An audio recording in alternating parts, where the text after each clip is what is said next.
রাশেদ নামে ভুইফোড় একজন রাজনীতিবিদ, যিনি যার কথাবার্তা আচার আচরণ মনে হচ্ছে যে আবার নব্য ফেসিবাদ আবার এই অঞ্চলে ফিরে আসছে। এতদিন আমরা দেখেছি 17 বছর ক্ষমতাসীন আওয়ামী লীগ তার দোসরেরা যে ভাষায় কথা বলতো, মানুষের যে অশ্লীল অশ্রাব ভাষায় কথা বলতো, সেই রকম অশ্লীল ভাষায় কথাবার্তা বলা শুরু করে দিয়েছে। মনে হচ্ছে আমাদের মিন্টু ভাই হিরণ তার কাছে শিশু অবস্থায় এখন শিশু মনে হচ্ছে।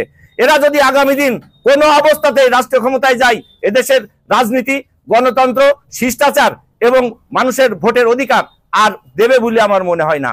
আমরা মনে করেছিলাম 5 তারিখের পরে আর স্বৈরাচার ফিরে আসবে না, কিন্তু এখন একটি দলের নাম সর্বস্ব, একটি দলের যাদের একটি দলের 500 লোকের এক জায়গায় করে মিছিল মিটিং করার সঙ্গতি নেই, সেই রকম লোকেও আজকে বাঘের মতো হুঙ্কার ছাড়ছে। এবং ইদানিং দেখছি যে কিছু ফেরেস্তার আবির্ভাব হয়েছে। জনগণের মঙ্গল করতে চাই, তাদের জনগণ নিয়ে ভাবা উচিত। আমরা এমন কোনো কথাবার্তা আমাদের ভিতর দিয়ে বলা উচিত না যে যার কথার সূত্র ধরে অতীতের ইতিহাসে যাদের অবদান, নৈতিক ইতিহাসে যাদের অবদান রয়েছে, সেই সমস্ত নেতাকর্মীদের ছোট করা হয়। এরকম আচরণ, এরকম কথাবার্তা মনে হয় আমাদের বলা উচিত না, কারোরই বলা উচিত না। রাজনীতিবিদদের চাঁদাবাজ, সন্ত্রাসী এবং আখ্যা দিয়ে দিচ্ছে।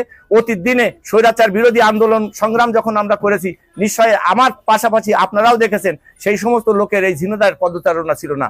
এক্সট্রিম মশার কয়েল প্ল্যান্ট ফাইবার দিয়ে তৈরি, তাই সহজে ভাঙে না, সুগন্ধিযুক্ত ও নিরবিচ্ছিন্নভাবে চলে। ডেঙ্গু, চিকুনগুনিয়া বাহি সহ যে কোনো মশার বিরুদ্ধে দেয় এক্সট্রিম সুরক্ষা। যাদেরকে সঙ্গে নিয়ে যে সমস্ত রাজনীতিবিদ ঝিনাইদহ সন্ত্রাস মুক্ত করেছে, স্বৈরাচার মুক্ত করেছে, সেই সমস্ত রাজনীতিবিদদের কটাক্ষ করে যখন এই রাশেদ কথা বলে, তখন মনে হয় বাপের আগে ছেলের জন্ম হয়েছে। আমি তাকে অনুরোধ করব, রাজনীতি করতে হলে জনগণের পাশে দাঁড়ান। কে বড় কে ছোট প্রমাণ করেন আপনার আচরণ দিয়ে, আপনার কথাবার্তা দিয়ে, আর আপনার কর্মকাণ্ড দিয়ে।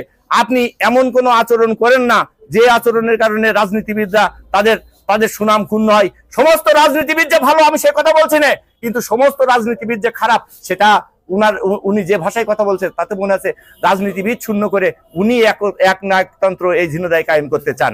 সেই কারণে বিনয়ের সঙ্গে অনুরোধ করব, আপনি আমাদের সন্তান সমতুল্য। আমি 78 সালের থেকে এই বিএনপি রাজনীতির সঙ্গে আছি। এই রাজনীতি গর্বের প্রতীক। এই রাজনীতি তিলে তিলে এই ঝিনাইদহতে আমরা প্রতিষ্ঠিত করেছি।